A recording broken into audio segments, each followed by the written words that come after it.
공부톡톡 솔로몬 교실, 오늘 요즘 우리 아이들의 사회성 부족 문제에 대해서 얘기 나눠주실 두 분을 모셨습니다. 먼저 최명철 소장님 나오셨어요. 어서 오세요. 반갑습니다. 네. 제가 건강상의 이유로 한 2주간 병원에 있어 보니까 쉬셨죠? 예, 예. 정말 우울하더라고요. 그래서 사실 오늘 주제가 굉장히 중요합니다. 우리가 결국 이제 상호작용이 돼야줘야 되는데 요즘 아이들이 저같이 이 상호작용이 안 되는, 저야 뭐 인위적으로 병원에 있었으니까 그렇지만 안 되는 경우가 많더라고요. 그래서 오늘 여러분들이 꼭 채널 고정하시고 잘 봐주셨으면 합니다. 예, 반갑습니다. 두뇌학습 클리닉 전문가 최명철입니다. 네, 그리고요. 네, 대구대학교 재활심리학과 서기남이라고 합니다. 네, 반갑습니다. 반갑습니다. 대구대학교 재활심리학과 서귀남 교수와도 오늘 이 코너 함께하도록 하겠습니다. 요즘 아이들이 사회성이 많이 떨어진다는 얘기는 뉴스로도 접하게 되고 주위에서도 많이 듣게 되는 얘기인데요. 교수님은 오랫동안 학교 상담 교사들의 멘토링을 하셨다고 들었습니다. 학교 현장에서 우리 아이들의 사회성 관련된 문제에 대해서 어떤 얘기들을 많이 하시나요? 네, 요즘 시대를 살아가는 아이들은 주의 집중의 문제라든지 네. 아니면 공격성 또는 뭐 우울이나 불안 또 위축 등의 심리적인 어려움을 호소하는 아이들이 많습니다. 이런 어떤 심리적인 어려움들은 또래 관계에서 또래 갈등을 유발시키기도 하고요. 또는 또래들과 어울리지 못하고 혼자 지내려고 하는 모습으로 이어지게 되는데, 이런 어떤 문제들은 결국 사회적인 어떤 문제로 연결되는 것 같습니다.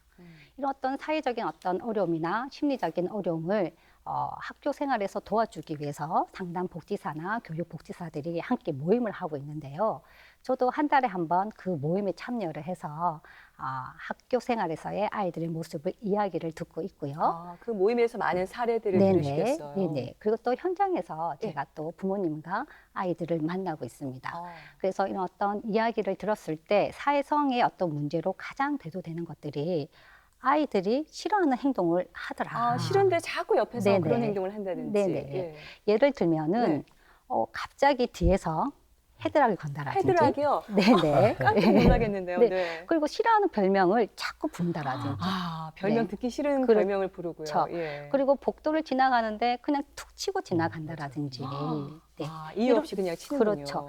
이런 어떤 행동을 하는 아이들은 나는 재밌어서 했어요. 그냥 장난이에요. 이렇게 하는 어떤 경우가 많긴 하지만 네. 장난을 당하는 아이 입장에서는 사실 장난이라기보다는 괴롭힘을 당한 괴롭죠. 것이죠. 예. 그죠.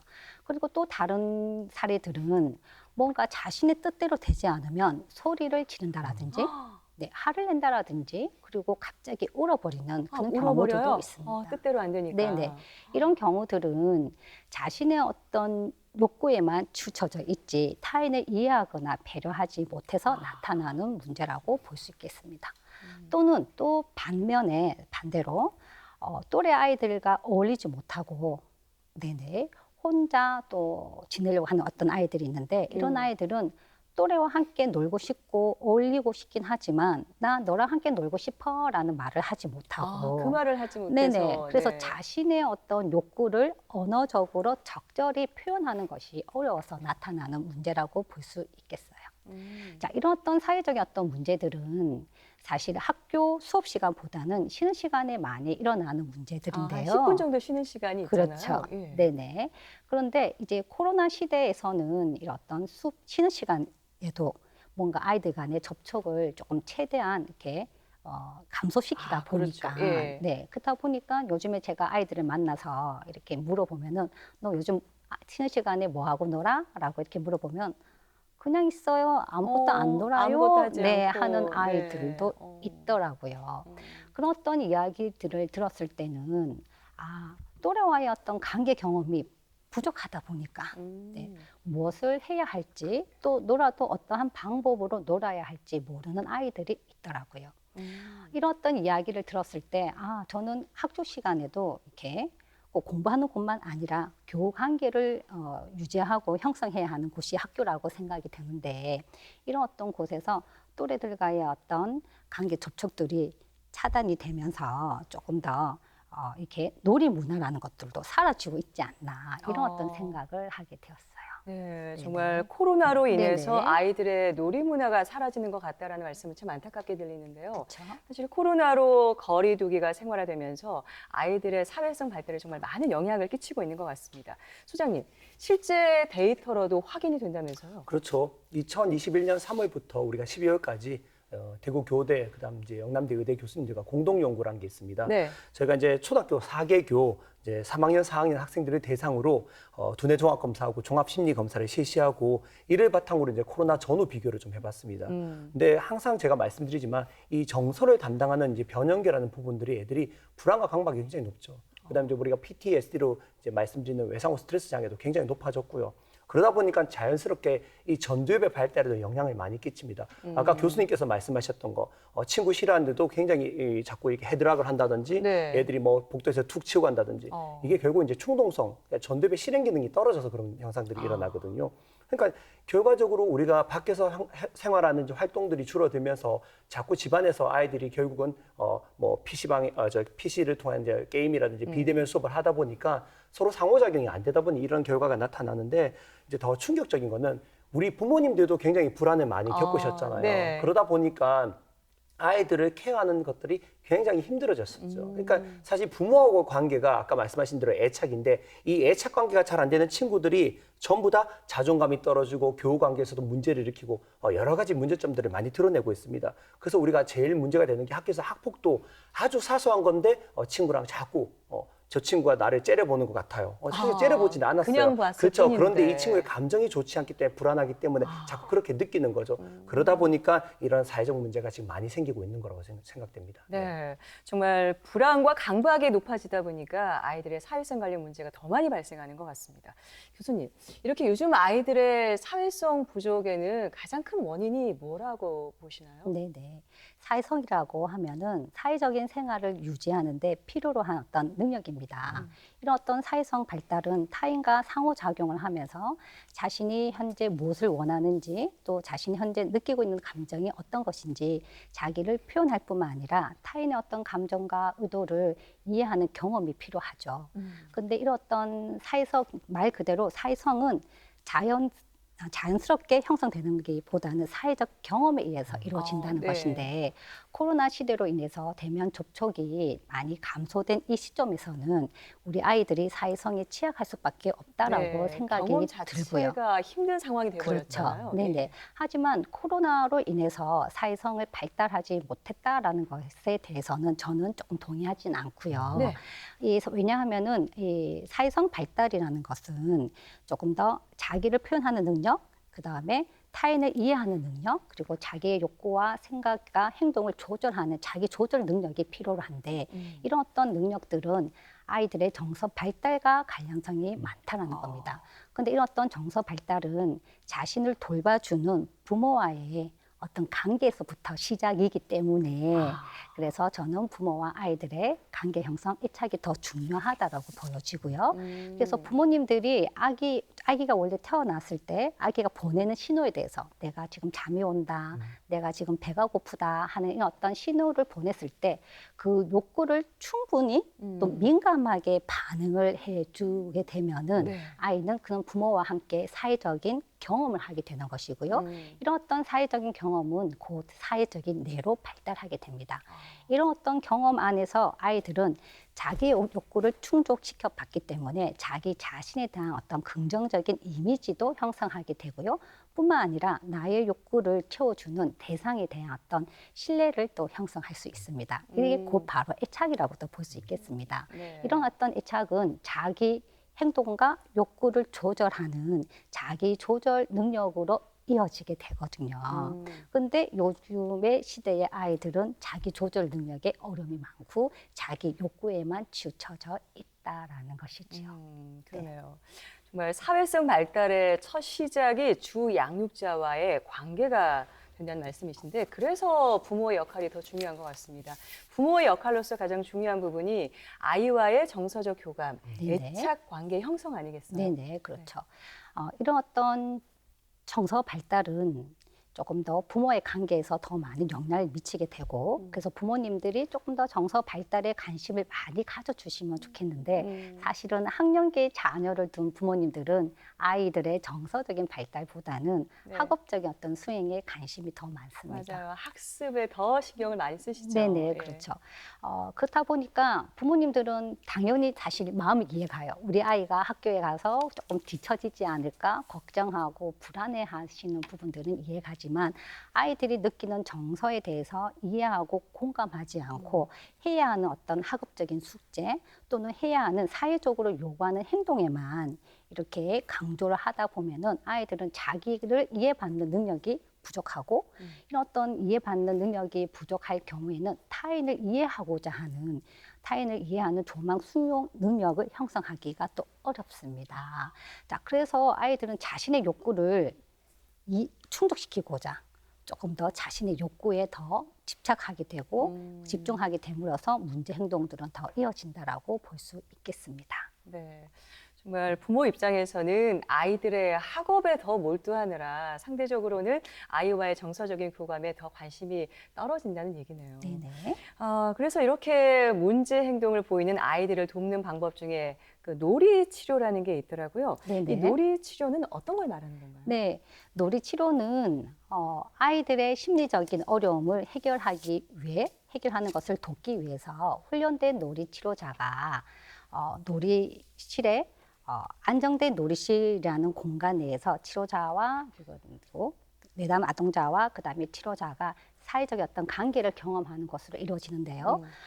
놀이 치료자는 전문적인 어떤 지식을 가지고 그리고 놀이라는 치료적인 힘을 사용하게 되는 심리치료 기법의 한 유형입니다. 네. 그래서 놀이라는 매체는 아이들에게 있어서 자연스럽고 그다음에 익숙한 매체이고요. 그렇다 보니까 아이들은 또 특히 언어적으로 자신의 어떤 내면 욕구를 표현하기 어려운 아이들은 놀이라는 어떤 매체 수단을 통해서 자기를 표현하게 됩니다. 이런 어떤 표현한 어떤 과정을 통해서 치유를 또 하게 되는 경험을 가지게 되고요. 네. 이런 어떤 경험들이 놀이 치료에서 이루어지게 되는데 그래서 놀이 치료라고 하게 되면은 분명 부모님들은 논다 이런 그냥 어떤 노는 거 이미지가 아닌가? 네, 이렇게 생각할 있어서 수도 있는데. 하지만 이게 전문적인 지식과 그다음에 치료적인 어떤 개입을 적용시키는 과정이기 때문에 그래서 놀이 치료가 되는 것입니다. 그래서 놀이라는 매체를 사용하기 때문에 놀이 치료가 되는 것이지요. 네. 그렇군요. 놀이 치료에 대해서 심리 치료 기법 중에 하나라고 네네. 말씀을 해주셨습니다. 근데 아이들이 놀이 자체는 워낙 좋아하다 보니까 굉장히 효과적인 치료 기법이 아닐까라는 생각이 드는데요. 소장님, 그 놀이 치료가 두뇌 과학적으로는 어떤 효과가 있을까요? 굉장히 중요하죠. 사실 저희가 어릴 때만 하더라도 친구들하고 혼자 노는 법이 없었습니다. 같이 놀았죠. 딱지치기 예. 하고 구슬치기 하고 같이 놀았는데 네. 요즘 애들은 거의 혼자 놀죠. 그러니까 우리가 소통하는 방법들이 이제 컴퓨터를 통해서 애들이 뭐 채팅을 한다던가 아니면 애들이 이제 게임 속에서 같이 이제 접속을 해가지고 노는 이런 것들을 많이 하다 보니까 제일 첫 번째가 이제 공감 능력이 떨어진다는 거죠. 사실 이제 코로나19가 터졌을 때 제가 굉장히 놀랐던 부분들이 이제 마스크를 끼지 않습니까? 네. 그럼 상대의 표정을 읽을 수가 없어요. 그렇죠. 모 담임 선생님께서 이 아이들의 표정을 못 읽으니까 답답하다고 말씀을 하더라고요. 그래서 가장 중요한 것들이 상대의 표정이라든지 기분이라든지 이런 것들을 보고 같이 이제 교류를 할 수 있어야 되는데 소통을 할 수 있어야 되는데 이런 것들이 굉장히 안 되죠. 우리 그 저번에도 이제 김명경 교수님 나오셔가지고 이제 자폐 스펙트럼 아이들 이야기하신 네. 분이 우용우 이제 그 드라마 얘기를 그, 하셨잖아요. 예, 그때 장훈 보면은 잘 모르잖아요. 이 인식이 안 되니까 이 친구들이 그래서 그림을 그려가지고 다 표정을 이렇게 보여줬다고 하듯이 요즘 애들이 더 그렇습니다. 사실 상대의 표정을 읽지를 못해요. 그리고 제일 문제가 되는 게 이렇다 보니까 감정이 서툴죠. 친구는 울고 있는데 뭐 웃는다던가. 웃어요? 아까 네. 교수님 말씀하셨는데 하지 말라고 해도 계속 하는 거예요. 왜? 자기가 즐거우니까요. 예. 그런 식으로 문제가 되다 보니까 당연히 이 전두엽의 인지학습에도 굉장히 큰 영향을 끼치게 됩니다. 이 안타깝게도 아까 교수님께서도 정말 중요한 말씀하셨는데 저도 이제 학부모지만 아이들이 이제 성적이라든지 이런 것들이 신경을 쓰다 보니까 어렸을 적에 사실 운동을 통해서 결과적으로 우리가 서로 경쟁도 배우고 또 그걸 통해서 협동도 배우고 이렇게 되는데 학교에 가면 협력 수업하는 게 교사들이 너무 힘들다고 그러거든요. 그 원인이 뭐냐면 애들이 서로 막 비교해가지고 자기가 잘하면 혼자 독점을 한다던가 오. 아니면 아까 교수님 말대로 내가 좀 소극적인 성격, 소심한 성격이면 난 드러내지 못하고 가만히 있는다던가. 함께하는 게 그렇죠. 어려운 거네요. 근데 예. 이러한 것들이 계속 지속이 되면 성인기에 가서도 문제가 생깁니다. 지금 우리나라가 이제 혼밥 혼술로 대두되고 있는데 결국 이제 조언도에도 말했던 게 이제 사회성이 굉장히 중요한 게 상호작용이 안 된다는 거거든요. 그러다 보니까 사람들이 자기 생각에만 굉장히 몰두하게 되고 자기 기분대로 이제 행동들을 많이 하죠. 그러니까 타인에 대한 배려도 떨어지고 여러 가지 사회 문제가 일어납니다. 그래서 상호작용을 통해서 이러한 부분들을 우리가 해결해 줘야 되는데 학교에서도 이런 사회성 기술에 대한 것들은 잘 가르치지 않는다는 거죠. 특히 이제 부모님들의 감정이 좋지 못하다 보니까 네. 부모님들이 자녀와의 어떤 소통을 통한 감정보다는 일방적으로 아이들을 굉장히 프레싱하는 경우가 많더라고요. 그것도 또한 이제 부모님이 불안과 강박하시기 때문에 본인이 불안하니까 이 아이들에 대해서 계속 불안하게 보는 거예요. 아이들의 생각이나 이런 것들을 받아들여주지 못하고 계속 강요하는 입장이다 보니까 아이들은 자기들이 틀릴까 봐 두려워하는 것들. 그래서 이런 아이들이 학교에 가면은 대부분 선생님한테 막 치대거나 아이들한테 집착하거나 이런 행동들을 많이 보입니다. 그래서 무엇보다 중요한 게 가정에서의 부모님이 서로 감정을 통한 사회성 기술을 길러주는 것들이 매우 중요하다고 생각을 합니다. 부모의 불안이 아이에게도 그대로 불안으로 연결이 그렇죠. 되는 거군요. 정말 놀이를 통해서 상호작용이 얼마나 중요한지를 또 강조를 해주셨는데 그렇다면은 교수님, 놀이 치료는 어떤 과정으로 진행이 되는 건가요? 네네. 놀이 치료는 아동 내담자와 놀이 치료자와의 치료적인 어떤 상호작용의 과정으로 이루어지죠. 네. 그래서 첫 번째 단계는 아이들이 느끼는 감정, 아이들이 느끼는 어떤 사고, 그리고 아이들이 표현하는 어떤 욕구들을 먼저 이해하는 경험이 우선입니다. 타인을 이해하는 능력을 형성하기 위해서는 자기를 이해받는 경험이 더 우선돼야 되고요. 그렇기 때문에 놀이치료에서는 놀이치료자라는 사람이 아동이 그 문제 행동 상황에서 느꼈던 욕구나 어떤 감정들을 이해하는 것을 먼저 하고요. 그다음 이렇게 신뢰로운 관계를 형성하고 난 다음에는 타인의 어떤 의도나 행동들을 또 이해시키고 알려주는 그런 어떤 과정으로 이루어지게 되고 이런 어떤 과정으로서 그 다음에는 진짜 밖에서 이루어지고 있는 문제 행동들을 또 놀이치료실에 가지고 와서 어떻게 하면 이 문제 해결을 잘 할 수 있을지 서로 의견들을 또 서로 논의해보는 그런 어떤 과정들로 이루어지고요. 그 다음에는 또는 아이들이 갖고 있는 심리적인 문제 행동들을 조금 더 빨리 최소화하고 감소시키기 위해서 의도적인 놀이 활동들로 개입을 해서 이루어지는 과정들로 되고 있습니다. 네. 놀이 치료의 과정을 쭉 설명을 해주셨는데 무엇보다도 꾸지람보다는 그 아이를 이해하고 수용하는 네네. 데서부터 시작이 되는 거군요. 마지막으로 이 방송을 보시는 우리 부모님께 아이의 사회성을 길러주는 방법에 대해서 소장님 한 말씀만 더 해주신다면요. 네, 앞서 말씀드렸듯이 무엇보다도 이제 자녀와의 관계가 중요한데요. 내가 아이들은 덜 발달했다는 걸 잊지 않으셨으면 좋겠습니다. 발달 과정이에요. 특히 이제 뇌가 좌뇌, 우뇌가 있는데 이 언어적인 부분을 담당하는 이 좌뇌하고 또 이제 우리가 이제 신체 활동들 이런 것들을 정보 처리하는 비언어적인 정보를 처리하는 우뇌가 이 뇌랑으로 연결되는데 이것들이 서로 상호작용이 잘 돼야 됩니다.